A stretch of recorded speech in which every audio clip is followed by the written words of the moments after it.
আসসালামু আলাইকুম everyone, welcome back to my channel. আজ শেয়ার করছি ঝরঝরে নুডলস রান্নার রেসিপি।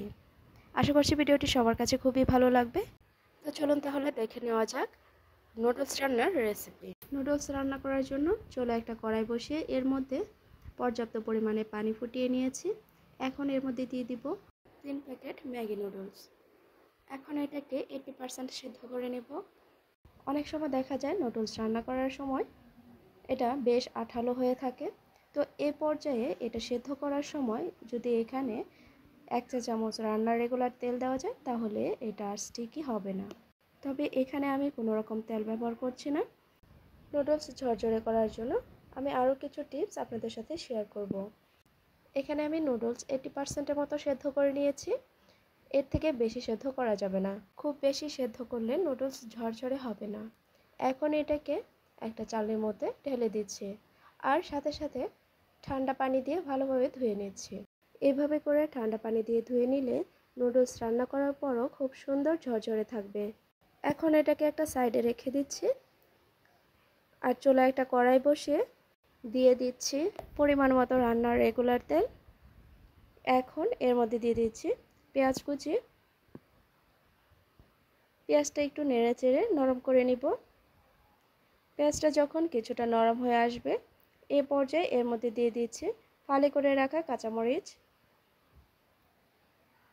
এখন আবারও কিছুক্ষণ নেড়ে চেড়ে নিব। পেঁয়াজ আর মরিচটা কিছুক্ষণ নেড়ে চেড়ে ভেজে নেওয়ার পর পেঁয়াজটাকে খুব বেশি কালার করে ভাজবো না। তো এ পর্যায়ে এগুলোকে একটু সাইড করে রেখে দিচ্ছি। রেখে এর মধ্যে দিয়ে দিচ্ছি আমি আগে থেকে 2টা ডিম ভালোভাবে ফেটিয়ে নিয়েছি। এই ফেটানো ডিমটা সম্পূর্ণ দিয়ে এটাকে এখন স্ক্র্যাম্বল করে নিব। আমি কিভাবে স্ক্র্যাম্বল করে নিচ্ছি সেটা নিশ্চয়ই আপনারা স্ক্রিনে দেখেই বুঝতে পারছেন।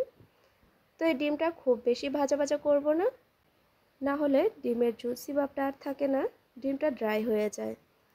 তো আমি কিভাবে করছি সেটা নিশ্চয়ই আপনার ভিডিওতে দেখেই বুঝতে পারছেন। তো এ পর্যায়ে এর মধ্যে দিয়ে দিব আগে থেকে পানি ঝরিয়ে রাখা নুডলস।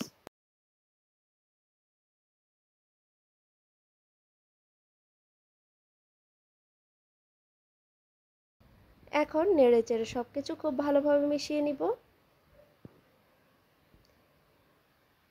সব কিছু মেশানো হয়ে গেলে এর মধ্যে দিয়ে দিব ম্যাগি নুডলসের প্যাকেটের মধ্যে যে মশলাটা ছিল সেই সম্পূর্ণ মশলাটা। নুডলসের সম্পূর্ণ মশলাটা দিয়ে দেওয়ার পর আমি এর মধ্যে এক্সট্রা হোমমেড চাট মশলা দিয়ে দিচ্ছি 1 চা চামচ। এতে করে টেস্টটা আরও ভালো আসে। তো এখন সব কিছু আবারও খুব ভালোভাবে মিশিয়ে নিচ্ছি। আপনারা নিশ্চয়ই স্ক্রিনে দেখে বুঝতে পারছেন নুডলসটা কতটা ঝরঝরে পারফেক্ট হয়েছে। নুডলস রান্না করার ক্ষেত্রে এই টিপসগুলো ফলো করলে নুডলসটা রান্না করার পরও খুব সুন্দর ঝরঝরে থাকবে আর খেতে খুবই ভালো লাগবে। নেড়েচেড়ে সব কিছু খুব ভালোভাবে মিশিয়ে নেওয়ার পর নুডলসটা সম্পূর্ণ রেডি। এবার চুলা থেকে নামিয়ে অন্য একটা পাত্রে সার্ভ করে দেখিয়ে দিচ্ছি। এই তো তৈরি হয়ে গেল মজাদার ঝরঝরে নুডলস।